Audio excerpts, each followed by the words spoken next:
Okay ka lang? Okay. Okay lang. Okay ka lang? Okay lang. Hinahanap kasi kita eh. Hinahanap mo ako? Bakit?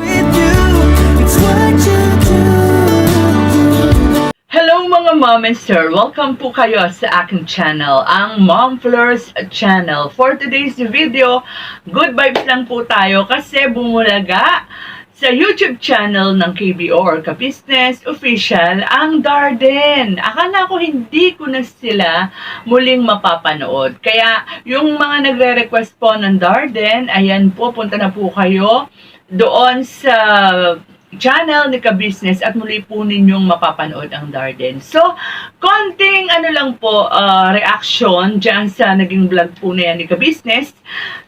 Nakakatuwa kasi, good vibes lang yung video na yan eh. Sinimulan nila sa sayawan. At siya nga po pala mga Ka-Business, yung pong mga sayaw nila Ka-Business, alam nyo po, ang ganda pong sabayan yan tuwing umaga.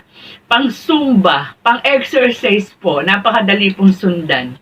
Ayan po, i-play nyo lang po yung video na yan ni Ka-Business at makakasunod po kayo, napakadali pong sundan yan. And ang gagaling po nilang sumayaw lahat, lalo-lalo na si Junjun, ano? And basta lahat sila magagaling sumayaw. Sa mga kagwang, sa 3Ms, and of course, kina Ka-Business, no? So, balik nga po tayo dito sa Darden, ano? Nakita ko na kaya pala muli silang nabalikan ni Ka-Business ay mayroong sponsor. Si Miss A, no? Miss A lang po ang tawag sa kanya. Nagpadala po siya ng identical na necklace at saka bracelet. Yung pong bracelet at saka necklace na yan, di po ba yan yung kwintas nina Rob at saka nina Jack, no? Sa kanilang Rob and Jack jewelries. Ayan. So, yan po ba yan? Kung di ako nagkakamali. Kasi alam ko exclusive lang yan kala Rob and Jack, no? Jewelries. Kaya, wow! Ang ganda! And bagay na bagay sa kanilang dalawa, no? So, sabi ni Daryl, lagi niya raw po yan isusuot, pero nung nakita natin sa birthday ni Boogie Boogie, hindi mo na isuot. Sabi mo, nakalimutan mo. Ayan, pero bagay na bagay sa kanilang dalawa. Siya nga po pala, nakakatuwa rin po na makita. Pansinin niyo po kung papanoorin niyo yung video na yan. Yung expression po ni Mengay at saka ni Buknoy, ang mga magulang ni Denden. Nakakatuwa po talaga. Pasadong-pasado sila bilang mga comedy actor and actress. Nakakatuwa yung mga expression nila. Natural, no? And napapasa nga ako ng mga sa comment section, talagang pansin na pansin ang kanilang mga expression, yung kanilang mga arte, natural. Talaga sabi ko nga po sa inyo, panoorin nyo yung video na yan ni Ka-Business at nakakatawa po talaga, aliw po talaga. And si Denden po, napansin natin, nagbubloom tong dalaginding, hindi dalaga na, hindi man pwede natin sabihin dalagita, dalaga. Ayan.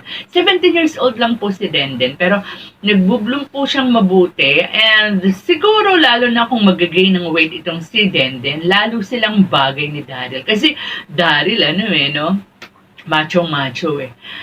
So, nung naalala ko nung nag-live yung kasamahan nating reactor, si Alminda Mix Vlog, naitanong ko kay Buknoy kung boto ba siya kay Daryl. Sabi niya, wala namang problema, kaya lang, si Denden daw ay bata pa. Ayan. At yan din yung dahilan ni Ka-Business kung bakit naitigil niya ang Darden. Kasi 'di ba, nabuo ang Darden nung sila ay nag-tour doon sa Enchanted River. Nagkatuksuhan sila. Tapos hindi na nasundan kasi nga naalala ni Ka-Business yung magiging saloobin ni Buknoy dahil nga bata pa si Denden. Pero hindi naman po ibig sabihin niya na pinapartner sila na di ba? Parang good vibes lang, katawaan. Maganda rin po kasi yung ganyan-ganyan, may tinutokso tayo. Nasa patnubay naman po ng mga magulang at syempre nandiyan si Mr. and Mrs. Ka-Business nagagabay kay Den. At saka sa nakikita natin kay Daryl, parang napaka-harmless naman ni Daryl, di ba? So, ayan lang po. So, hanggang dito na lang po muna yung kwentuhan natin. Sana po ay lagi ninyong susuportahan ang Ka-Business Official, Papa Dins TV, Ka-Business Family, nang nagbablog po ay si Boss Dave, para naman po patuloy hanggang dulo ang kanilang pagtulong sa mga taong nangangailangan. Kasi syempre po, dyan din po sa revenue ng kanilang mga YouTube, sila kumukuha rin ng pantulong. Siyempre, ang mga kasamahan ko pong reactors, ayan po, nandyan po sila. At ang 6 na kagwangs, Kagwang by Papaya Official, Kagwang Intoy Official, Kagwang Boknoy Official, Kagwang Bornok Official, Kagwang Bong Official, Kagwang Bugi Official, Wakiwak TV, at saka si Papa Sundot. At saka nakalimutan ko po yung name ng isang friend ni Ka-Business, no? Na nasa ibang bansa po. So maraming po salamat sa patuloy niyong pagsuporta sa Ka-Business family. Patnubayan po tayo lahat ng Panginoon. God bless us all. Ingat po tayo.